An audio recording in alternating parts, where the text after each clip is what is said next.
Amis du 9e art, bonjour.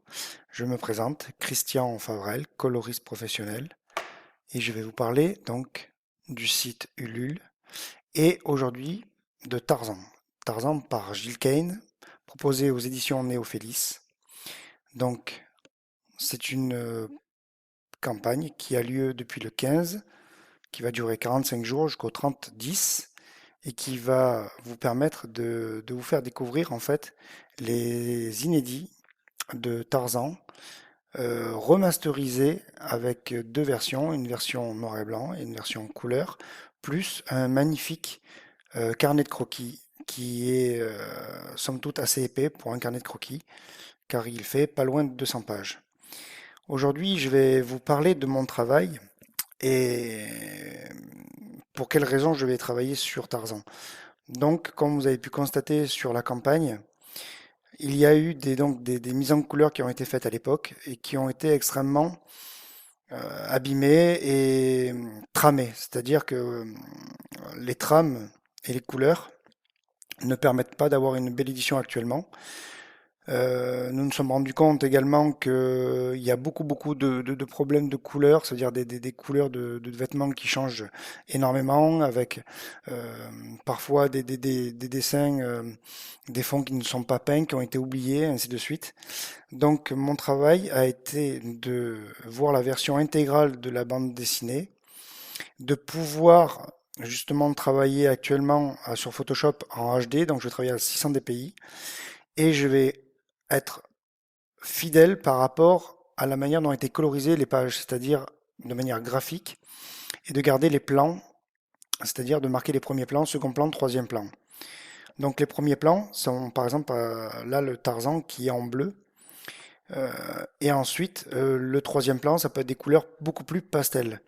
Là sur cette version-là, donc que vous pouvez voir sur le site, elles ont été depuis encore améliorées, c'est-à-dire qu'il y a eu un premier jet qui a été fait et vu les remarques de certains contributeurs, nous avons pu justement être encore plus fidèles et augmenter l'effet un peu plus flashy que l'on retrouvait dans les comics. Donc nous avons retravaillé dessus, nous avons augmenté les couleurs pour être encore plus fidèles. Sachant que justement, nous, les flashs, le côté flashy était juste une raison, c'était que les pages étaient en RVB. Donc pour ceux qui connaissent, le RVB c'est rouge, vert, bleu. Donc ce sont des couleurs qui sont informatiques.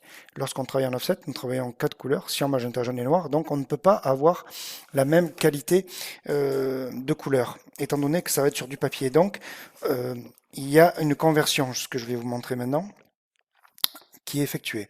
Donc moi je travaille sur Photoshop. Là vous avez donc les couleurs des strips qui sont par exemple, je vais les remonter sur mon historique. Vous voyez que là, les couleurs sont beaucoup plus flashy. La trame, elle est archi pourrie, ça bave de partout. Il y a du jaune, vous voyez, il y a du bleu. Le noir est pas de bonne qualité. Il y a de l'aliasing, c'est flou. Enfin, voilà. Donc, c'était pas possible de vous sortir ça. Tarzan parfois était archi rose ou rouge, parfois avec des taches qui apparaissaient et parfois il était quasiment avec des couleurs trop pâles.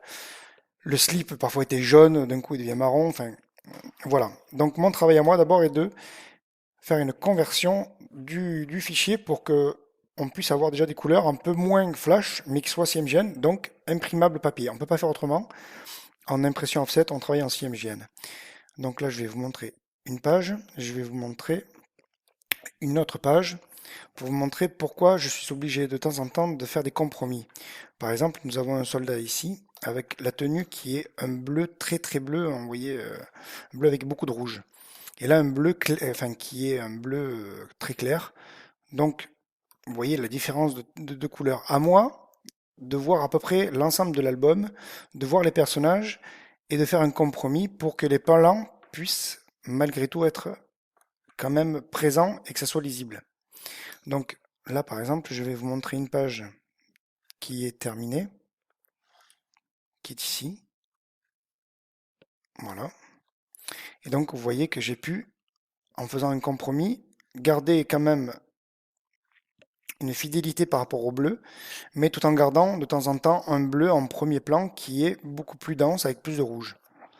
Voilà. Et ensuite, je fais un travail de nettoyage sur le reste des personnages, donc je reste toujours cohérent. Les couleurs des personnages ne changeront pas de page à page. J'ai resté avec une cohérence sur tout l'ensemble de l'album. Et en même temps, aujourd'hui, nous allons peut-être vous montrer ma méthode de mise en couleur. Mais nous allons faire des petits chapitres, il me semble, pour vous expliquer un peu ma méthode de travail. Là, aujourd'hui, je vous présente juste les anciens travaux, les anciennes vignettes. Et dans le prochain, je vous montrerai comment on passe d'un travail avec justement un travail en niveau de gris, en mode bitmap, pour pouvoir ensuite travailler les couleurs et avoir quelque chose de propre, et avec un gris de soutien bien sûr. Et ça, je vous parlerai dans le prochain numéro. Voilà, bah écoutez, je vous remercie pour votre écoute et je vous dis à tout bientôt.